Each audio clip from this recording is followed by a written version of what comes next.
Hello! Welcome to part 2, the sequel, The Empire Strikes Back, of my questions and answers video. So I have answered the first 5 questions from my Q&A. Well, I have a questions video. If you haven't seen the questions video, you can go and see the questions video, and if you would like to leave me a question that you would like me to answer personally in a video, you can leave your question in the comment section of there. And now I'm slowly making my way through the questions in the order that they were posed to me. My next question is going to be coming courtesy of ATM5950, who asks, why do people have dreadlocks? That's not a simple one-word answer, is it? Obviously I can't speak for everyone. There's a whole multitude of different reasons why people would choose to have dreadlocks. They're obviously associated strongly with various religions around the world, and also intertwined with different cultures, both currently and historically. Then there are those who have dreadlocks for the novelty, for the simplicity, for mere aesthetic reasons, people who associate them with certain countercultures. I'm really not sure how to sum that one up nicely. I'm sure it depends entirely on where you're from, what cultures you belong to, what sort of circles you run in. I'm now going to answer a question from Takiado.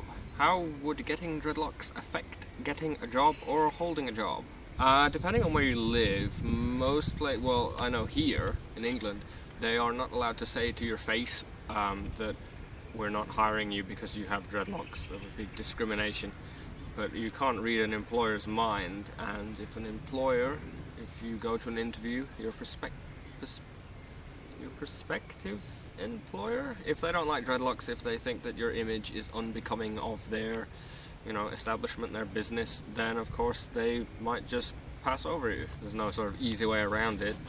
Dreadlocks are like Marmite. Some people love them, some people hate them. They have a sort of casual way about them, and so I would imagine there's quite a lot of jobs where they're not particularly compatible. It depends on your job and who is signing your paychecks. Blaze Burton wants to know, what are your thoughts on knot locking?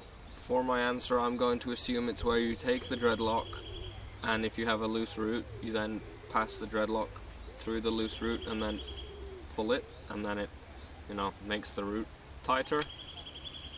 If that's not what you're asking about, then I apologize, and please, if you just leave me a quick comment and tell me more specifically what knot locking is all about, and then I'll try and answer that. But I'm assuming it's where you pass the dreadlock through the root. It can seem like a nice way to get the roots tighter when they're loose, because you take the dreadlock and pass it through the loose root and then pull it, and then it makes the root seem tighter. There's less loose hair there. But what happens when you do that is it twists the loose hair, and the bit in the middle where you've pulled the dreadlock through, it sort of leaves.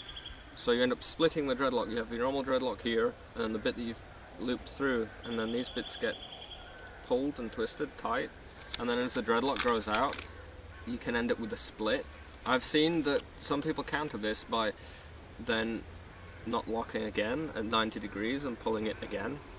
And I suppose that would work as a method of avoiding the dreadlock splitting, because you're kind of weaving it back through again. But I would imagine that if you did that, you would have to keep doing it in order to keep the root from getting loose. And that a dreadlock that has that done to it repeatedly is not going to mature at the root normally by itself. So it's sort of an easy way to get the roots tighter when they're young, but over the long run, you would have been better off leaving them alone and letting them mature, and then once they've matured they will lock by themselves, and you won't need to do anything to them, so I don't have to touch my roots, and there's no sort of big loose section. The new growth comes out and it locks by itself. I don't have to do any of the interlocking is what I've seen it called before. So my thoughts on that are I would try and avoid it if at all possible, because the benefits are very much short term. EverythingDrakonfly wants to know, is there any way to make the white bulbs/follicles to disappear? I have dark hair and they look like, well, they just look bad, lol. I get those.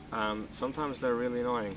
If I have a look now, I actually have a bit of bread here because we're in the park and I just fed the ducks and then I sort of mashed all the bread up and threw it and now I have bread in my hair. That's not very good. I have them here and sometimes they're more noticeable than others.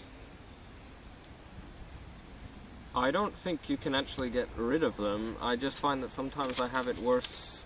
Sometimes they're more visible than others. And I've never really sat and thought about it. I'm not sure whether they are more apparent in different seasons, whether in winter when your hair is a little bit darker they pop out more, or whether in summer they get lit up. I've seen the question posed on some forums before and no one seemed to really be able to come up with a way of getting rid of them because they're kind of attached to the hair. I suppose a seriously drastic way around it would be to dye the dreadlocks, and that would probably dye the white bulb follicle maybe, or maybe a soak might loosen it and bring it off, but I can't off the top of my head think of a way to remove those, unfortunately. They have annoyed me before because my hair isn't that dark, but in winter when it's not getting so much sun and so the hair is darker, you can see them. Aside from maybe dyeing the dreadlock or cutting them, I think they're kind of there to stay. Mondbearchen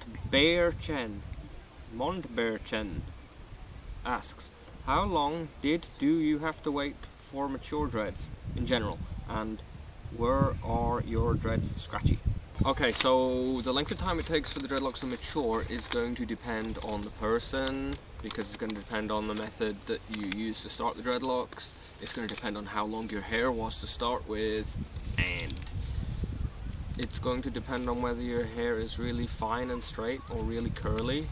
But I tend to say somewhere between 12 and 18 months. Some people's dreadlocks mature before 12 months if they're lucky, but you know, I would say if you're worrying about them and they're not between 12 and 18 months yet, then don't worry. Definitely by 18 months anyone's dreadlocks are going to be starting to shape up, unless you have really super fine straight hair and you've gone natural, in which case that might take some time. On the question of scratchy dreadlocks that aren't very soft, your dreadlocks can get really scratchy if your hair is dry, and normally it's encouraged to have dry hair with dreadlocks. Saltwater spray, lemon, straighteners, hair dryers, they're all going to dry out the hair and make it more straw-like, which is going to make the hair scratchy, but it's going to make it more tangly and knotty.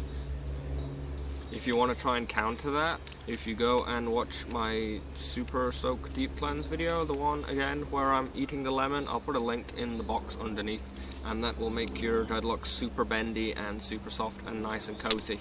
So you can try that, and I would think if it works half as well for you as it does for me, that should solve your scratchy, non-soft dreadlock problem. Okay, so that's going to be it for my part 2. I will get back with some more questions answered soon. If you would like me to answer your question, you can either go back to the original question video and leave a comment, or if you're going to leave your question in a comment on this video, please write question at the start of your comment, because if you just write a comment, then I'm going to come along, I'm going to see it, that, oh, I have a new comment, I'm going to go and type out a response to it straight away on my computer or my phone. But if you write question at the front, I will know that you want it answered in the video.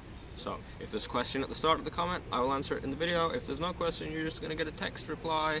And again, all comments on the original question video, the one with the thumbnail which is green with question mark, I will answer all of those in a video.